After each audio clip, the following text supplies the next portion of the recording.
una chiacchierata tecnica ma molto accessibile con un professore di ingegneria economico-gestionale. L'ho voluta leggere perché per me è difficile anche dirlo, quindi astenersi chi ritiene che De Laurentiis tutte le peggiori parole che non ripeto, oppure che sia assolutamente imbattibile così, sono domande e risposte sulle prospettive, e spero di aver fatto io personalmente un paio di domande che i tifosi si chiedono in questo periodo dove si parla degli investimenti sul centro sportivo e sullo stadio. Se vi piace questo tipo di approccio, feel free, sono ancora col cervello in inglese, di iscrivervi al canale, di lasciare un like. Ci vediamo a fine chiacchierata con me per una chiosa.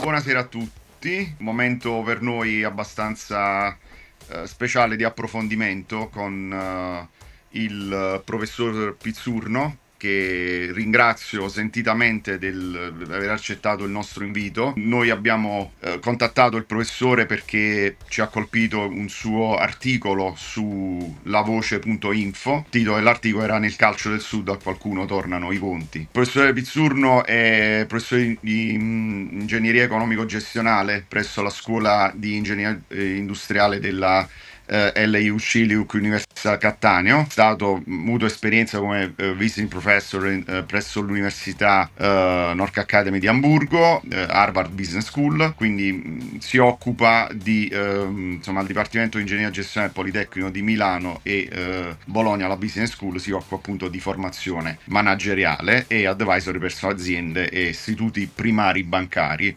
oltre a avere, credo, continua la sua attività per l'ENI, professore che ha pubblicato numerosi libri, numerose appunto pubblicazioni scientifiche internazionali, e quindi ringrazio sentitamente per il suo contributo e lascio la parola a voi. Grazie mille. Grazie professore per la sua generosa e preziosa disponibilità. Vorrei partire da una premessa per collegarci subito all'argomento della nostra chiacchierata. Il fenomeno De Laurentiis, fenomeno, non mi riferisco a lei professore, inteso nella maniera più semplice e nobile, che al giorno d'oggi siamo costretti a specificare ogni cosa, non c'è nessuna vena polemica. A volte a Napoli è stato affrontato, nell'ambiente napoletano è stato affrontato in maniera diciamo un po' troppo manichea, addirittura dicotomica, cioè da una schiera è il miglior presidente dell'era del calcio Napoli e tutta la tiritera quasi fosse una preghiera, dall'altra pensa solo ai fatti suoi, non è tifoso, e una serie di anche volte volgarità. E io le dico, non appartengo a nessuna delle due schiere, non perché sono colpito da una senile ignavia, no? Perché non mi ci ritrovo. Allora le chiedevo, la gestione aziendale del calcio Napoli, secondo me, da miseri studi e quelli che poi sono i bilanci e poi le strategie che il Napoli ha attuato negli anni, mi sembra sempre frutto innanzitutto di una filosofia aziendale che detta quelle che poi potremmo chiamare in maniera più precisa strategie aziendali. Allora è corretto dire che ci sono un po' delle differenze, non tanto nella gestione, perché poi quando si sentono le frasi conti a posto sembra che questa è una semplificazione, no? Che uno ha i faldoni in bagno e gli altri ordinati. Ecco, forse una delle ragioni per cui il bilancio del Napoli negli anni non ha mai perso la dritta è perché le grandi società investono per vincere e poi vincono e investono di più. Il Napoli fa dettare i suoi investimenti da quelli che sono i risultati sportivi, e anche quando qualcosa va male non perde mai di vista quella che è la filosofia aziendale. Quindi la mia domanda: si può parlare di una filosofia aziendale che detta delle strategie leggermente diverse dalle altre società, o ci comportiamo in maniera uguale agli altri, cambia solo il colore della maglia? Spero di essere stato preciso. Grazie, buonasera a tutti e grazie dell'invito che ho accolto con grande piacere. Ma allora, per rispondere alla sua domanda, la sua analisi è corretta. Partiamo però da un presupposto iniziale che ha coinvolto le squadre di calcio negli ultimi anni. Noi in Italia eravamo abituati a un modello di squadra di calcio, a una filosofia aziendale, come l'ha definita lei, molto tradizionale, padronale. Avevamo il presidente della squadra, tipicamente imprenditore di grande successo, che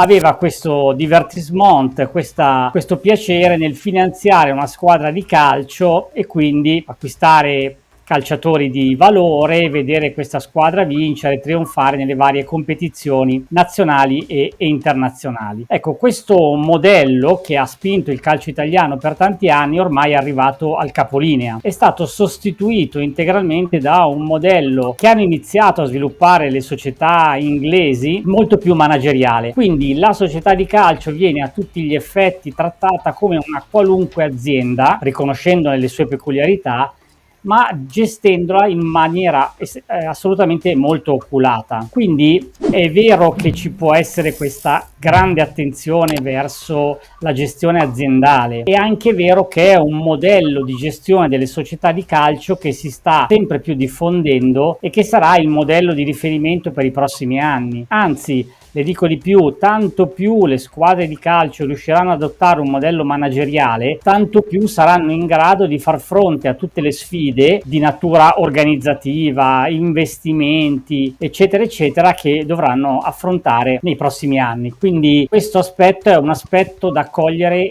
in modo assolutamente positivo, è una managerializzazione della squadra di calcio che esce un po' da un ambito decisamente più artigianale. Emotivo a volte. Sì, sicuramente.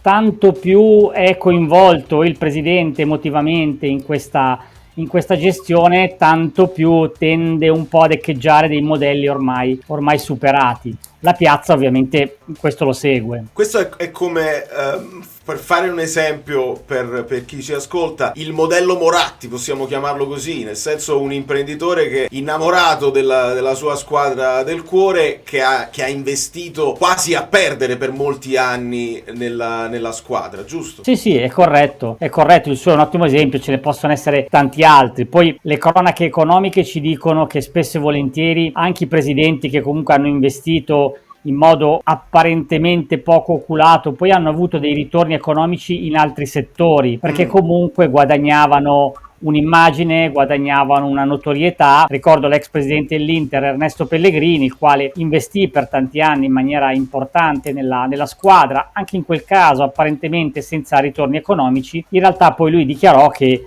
i suoi affari, sapete, gestiva e gestisce tuttora la Pellegrini, mense, catering, attività di questo tipo. In realtà i suoi affari erano aumentati in modo esponenziale proprio grazie alla visibilità che aveva avuto. Comunque, se ci manteniamo strettamente nella gestione della squadra, l'esempio che lei ha fatto è assolutamente corretto. Professore, forse condizionato dal fatto di questa mia idea, di questa mia premessa, di nuovo, trovo a volte delle analisi della gestione del calcio Napoli, come viene raccontato, un po' contraddittorie. Mi spiego con un esempio prima personale, per fare un po' sorridere gli spettatori, le spettatrici e gli spettatori. Se io dico odio vestirmi di rosso, amo vestirmi di blu, e poi una persona mi critica ma vesti sempre di blu, non ha senso. Semmai potrebbe dire guarda, non si usa più il 3 bottoni, metti un 2 bottoni blu, eccetera. Ecco, di nuovo siamo tutti bravi a dire devi investire in uno stadio, in un centro sportivo, ma dal mio punto di vista non ha senso. Ha senso vedere se quelle che sono poi le strategie, le dinamiche aziendali sono coerenti con le premesse. E mi spiego con il calcio Napoli, e di nuovo lascio a lei la parola. Se il presidente De Laurentiis ha come filosofia aziendale quella di gestire e detenere i diritti d'immagine dei calciatori, e lì io non lo posso criticare, come dire perché tu vesti di blu invece di rosso, perché poi devo vedere se è coerente la sua gestione dei diritti d'immagine, che tra l'altro è uno di quei casi dove non sei soggetto totalmente ai risultati sportivi, no? Se questo dato poi è cresciuto abbastanza, cresce, eccetera. Allora le volevo chiedere se ci sono andando più ancora nel tecnico dell'analisi del bilancio del Napoli, delle voci che sono rimarchevoli, delle voci che potevano crescere in maniera forse leggermente superiore nel rispetto di quella che è l'idea della gestione aziendale del Napoli, perché siamo tutti bravi, doveva fare lo stadio, doveva fare il centro sportivo, ma probabilmente in questi anni non era la sua filosofia aziendale. A noi ci interessa vedere se quelle che sono le sue strategie crescono in maniera coerente, potevano andare meglio, potevano andare peggio, e sono da sottolineare. Di nuovo, se non sono stato preciso mi scuso. No, grazie, la domanda è chiarissima, ma allora dobbiamo partire da una premessa, cioè quale tipo di squadra il presidente ambisce ad avere. Quindi si può ambire ad avere una squadra assolutamente di vertice nazionale, di vertice internazionale. Si può ragionevolmente, legittimamente ambire ad avere una squadra che comunque si gioca il suo campionato, ovviamente il campionato della massima serie, e contende alle squadre di vertice le prime posizioni senza eccellere. Quindi nel momento in cui il presidente decide quella che lei chiamava correttamente una strategia aziendale, a quel punto le risorse a disposizione, il Calcio Napoli ha risorse a disposizione, perché appunto scendendo nel tecnico dell'analisi di bilancio, il Calcio Napoli è una società relativamente poco indebitata ed è una società che ha una liquidità, una cassa molto importante, che sono tipici indicatori di una gestione estremamente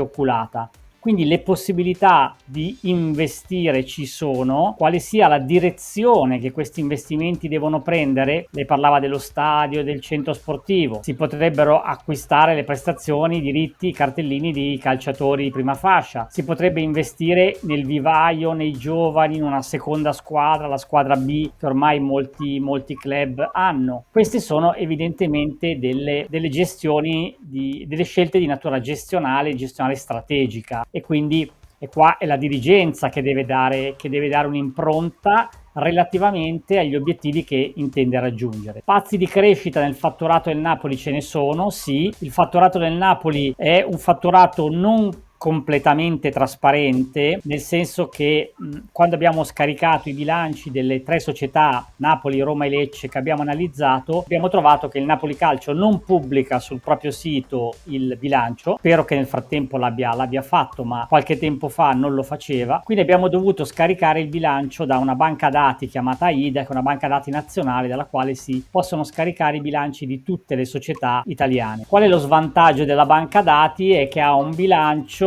che è perfettamente a norma, naturalmente, perfettamente rispondente alle normative, ma è un pochino meno sgranato rispetto al tipico bilancio che invece le società pubblicano online, che dà molte più informazioni, molti più dettagli, superando quelli che sono i dettami della norma, quindi andando oltre, migliorando la trasparenza. Calcio Napoli purtroppo non pubblica il bilancio, quindi le voci di ricavo sono un aggregato, arrivano dai diritti d'immagine, arrivano dal trading dei giocatori, arrivano dal merchandising, esattamente non lo sappiamo, però quello che sappiamo è che i ricavi da gare sono decisamente bassi, più bassi di quelli di club di analoga importanza, analoghe dimensioni. Abbiamo analizzato naturalmente in passato Juventus, Inter, Milan, ma anche Torino, Parma, quindi abbiamo uno spettro piuttosto completo di analisi. Quindi sicuramente i ricavi da gare, biglietti e abbonamenti possono assolutamente aumentare. Che la ristrutturazione dello stadio possa essere funzionale a questo aumento dei ricavi da gare,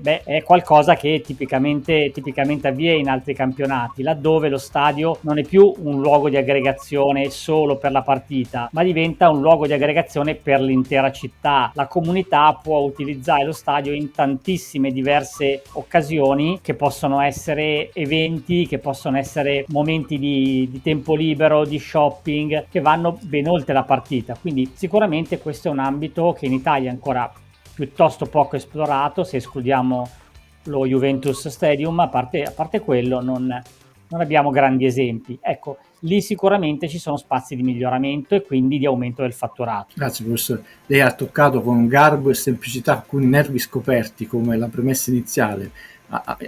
Si dovrebbe analizzare poi un campionato se la premessa è di un certo tipo. Se tu prometti un campionato di vertici, per quanto puoi deludere una frangia di tifosi, alla fine hai rispettato quelle che erano le tue strategie aziendali e anche sportive.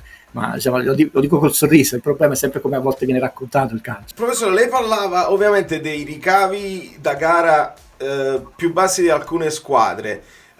Questo comprende semplicemente il biglietto con insieme agli abbonamenti, o anche quello che alcune squadre hanno all'interno dello stadio quando è di proprietà, per esempio il vendere delle magliette o il merchandise in generale in loco? No, i ricavi da gare sono esclusivamente biglietti e abbonamenti. Ok, quindi senza considerare diritti TV e altre cose, solamente quello che è fisico. Ok. Esatto. I diritti TV, il merchandising, qualunque altra attività in un bilancio di una società molto trasparente vengono evidenziati appunto con altre righe del bilancio. Nel caso del Napoli, che appunto pubblica solo il bilancio obbligatorio per legge, questi vengono tutti aggregati in un'unica grande voce che si chiama banalmente altri ricavi, e quindi cosa ci sia dentro questo minestrone degli altri ricavi è impossibile saperlo, almeno dal punto di vista di un osservatore esterno. Chiarissimo. Io ho una domanda che credo sia quello che si stanno chiedendo anche i tifosi in questi giorni, dove si sta parlando insistentemente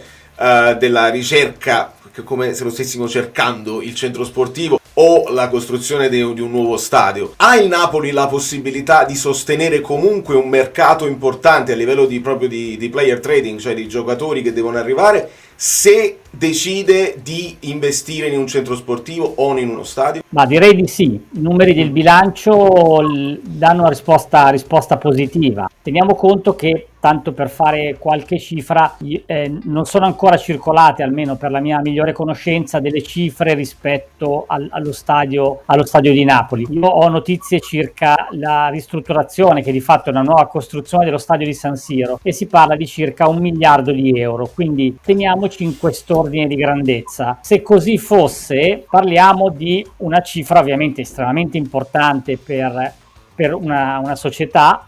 È anche vero che teniamo conto che qualunque società, soprattutto se ha appunto i famosi conti in ordine e quindi presenta un risultato di bilancio positivo utile, un basso indebitamento, un'alta cassa, può ottenere ovviamente un finanziamento dal sistema bancario, ma più in generale dal sistema finanziario. Quindi, se facessimo un'ipotesi, parliamo di 1 miliardo, diciamo che il Napoli è in grado senza grandi problemi di coprire il 30% di questa cifra, 300 milioni, gli altri 700 milioni verrebbero prestati dal sistema finanziario. Immaginiamoci come se fosse il mutuo di una casa, quindi il 30% lo copriamo noi, il 70% ce lo facciamo finanziare dalla banca. Se spalmiamo questo debito sui 30 anni, parliamo di circa 40 milioni all'anno, quindi una cifra che il Napoli Calcio può sostenere senza problemi. Ecco, naturalmente sono un po' dei conti della serva che ho fatto, ma giusto per darvi un'idea, un ordine di grandezza. Un'operazione ovviamente molto meglio strutturata potrebbe portare anche esborsi anche minori, e quindi spazio per fare certi investimenti c'è. Proprio per chiudere il discorso stadio, non è folle pensare che un investimento del genere, se poi viene spalmato negli anni con questa, chiamiamolo tra virgolette, mutuo, può rientrare tranquillamente e puoi pagarti sempre tra virgolette il mutuo con quello che lo stadio ti può dare come ulteriori ricavi che in questo momento non abbiamo nel fatturato.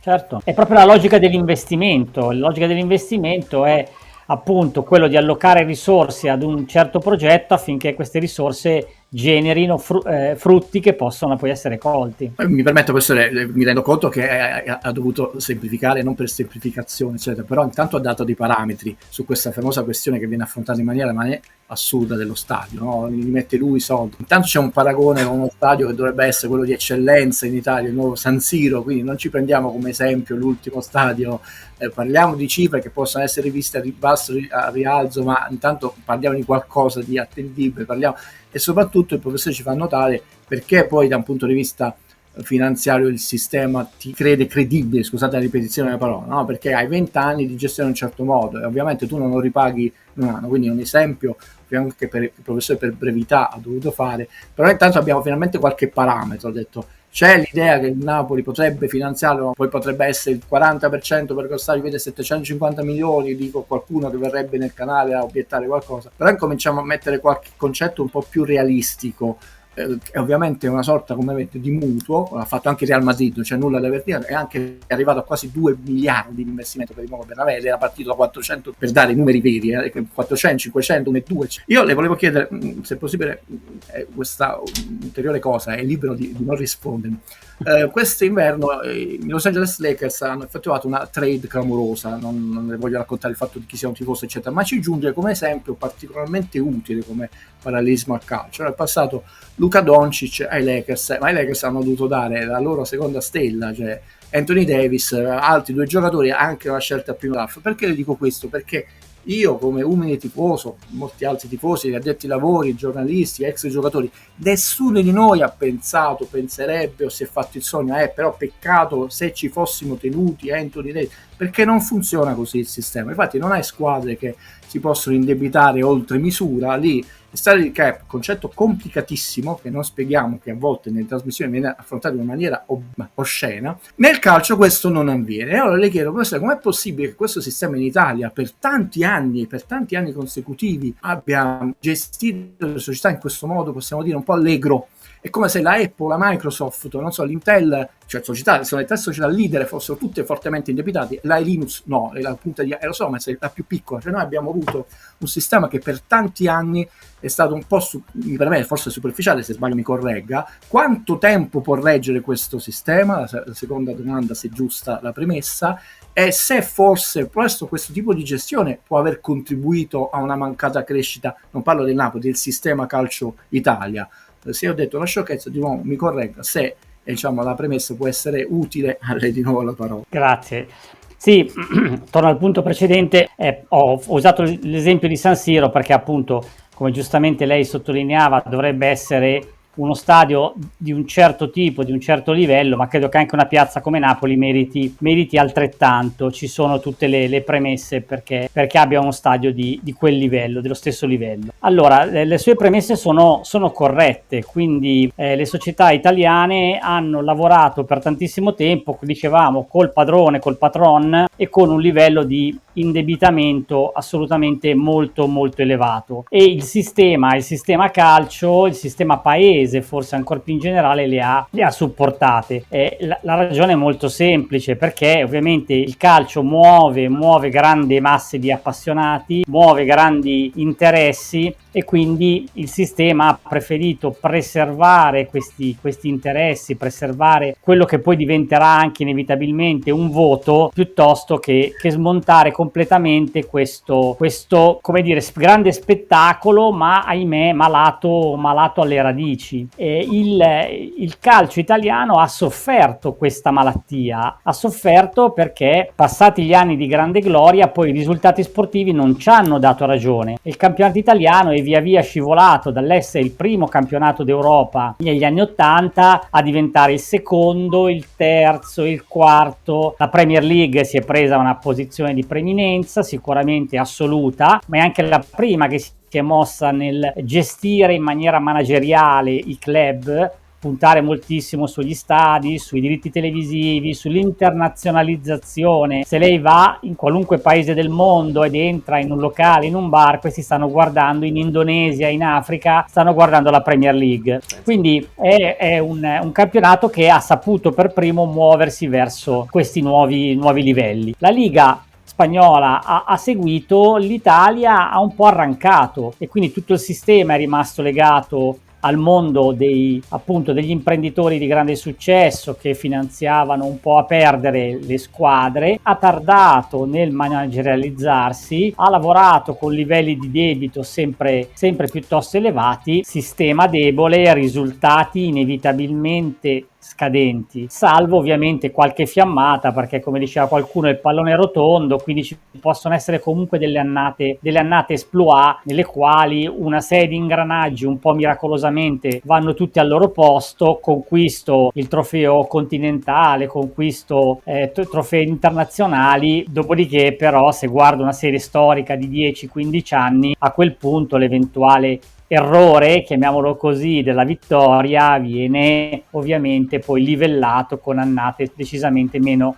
soddisfacenti. Quindi purtroppo il nostro sistema ha pagato questa sorta di arretratezza. La ringrazio. Tra l'altro lei ha usato un'espressione che a volte da lei non mi sono permesso, no? Le serie storiche, non solo in questo caso. È un po' come per dire, hanno provato a accontentare la pancia dei tifosi, ma gli hanno dato reazioni sempre più piccole, alla fine si sono dati la zappa sui piedi, per semplificare al massimo il ragionamento. Professore, io ho un'ultima domanda, che anche qui però devo fare la premessa come ha fatto Guido, per far capire insomma in che acque stiamo nuotando. Io ho sempre avuto la convinzione che De Laurentiis volesse lasciare come legacy della sua famiglia un grande Napoli, cioè una grande società ai figli, e quindi mantenere il suo nome bello alto, anche proprio per una questione di orgoglio personale, perché poi il cinema è un'industria completamente diversa, invece col calcio mi sembra molto più di successo. Quando è però che conviene che una società, facciamo conto che questa cosa è una mia idea e può essere anche non vera, quando conviene vendere una società? Quando hai degli asset o quando non ne hai? Perché quando escono le notizie, diciamo i rumors, forse questo fondo interessato a vendere il Napoli, quanto vale il Napoli, di solito escono quando la squadra va male e quindi per far contenti i tifosi c'è il cambiamento. Ma avrebbe senso per De Laurentiis vendere adesso, quando ha meno strutture, o dopo averle fatte? Assolutamente dopo. Le grandi acquisizioni, pensiamo recentemente ai sauditi che col PIF, col fondo di investimento pubblico, sono entrati in Premier League, entrano e acquistano squadre che hanno già una loro struttura, una loro robustezza, per non parlare delle acquisizioni del Manchester United, del Paris Saint-Germain. Quindi è chiaro che dal punto di vista del venditore, se ammesso e non concesso che sia tale, conviene vendere una squadra che è in una situazione di successo sportivo, che è in una situazione di asset, proprietà immobiliari, che è in una situazione di una rosa fresca con giocatori affermati, con ricambi che arrivano dalle giovanili, che sono pronti a fare il loro esordio in prima squadra. Quindi quanto più il pacchetto che offriamo al potenziale acquirente è un pacchetto completo di successo, tanto più è alto il prezzo che potremmo spuntare. La solita bufala semplificazione, cioè, di nuovo per andare incontro alla pancia dei tifosi, le cose che vanno a male gli si offre il sogno, ma è il sogno che ha gambette fragili. Grazie professore per aver chiarito, almeno per chi vuole imparare, no, nella vita, insomma, dei concetti che sono importanti. Semplicemente felicissimo di questa possibilità. Volevo ringraziare Giovanni che ha messo tutto questo in piedi, lascio a lui la parola per una conclusione e ringrazio il dottor Pizzurno per la sua disponibilità, è stato fantastico.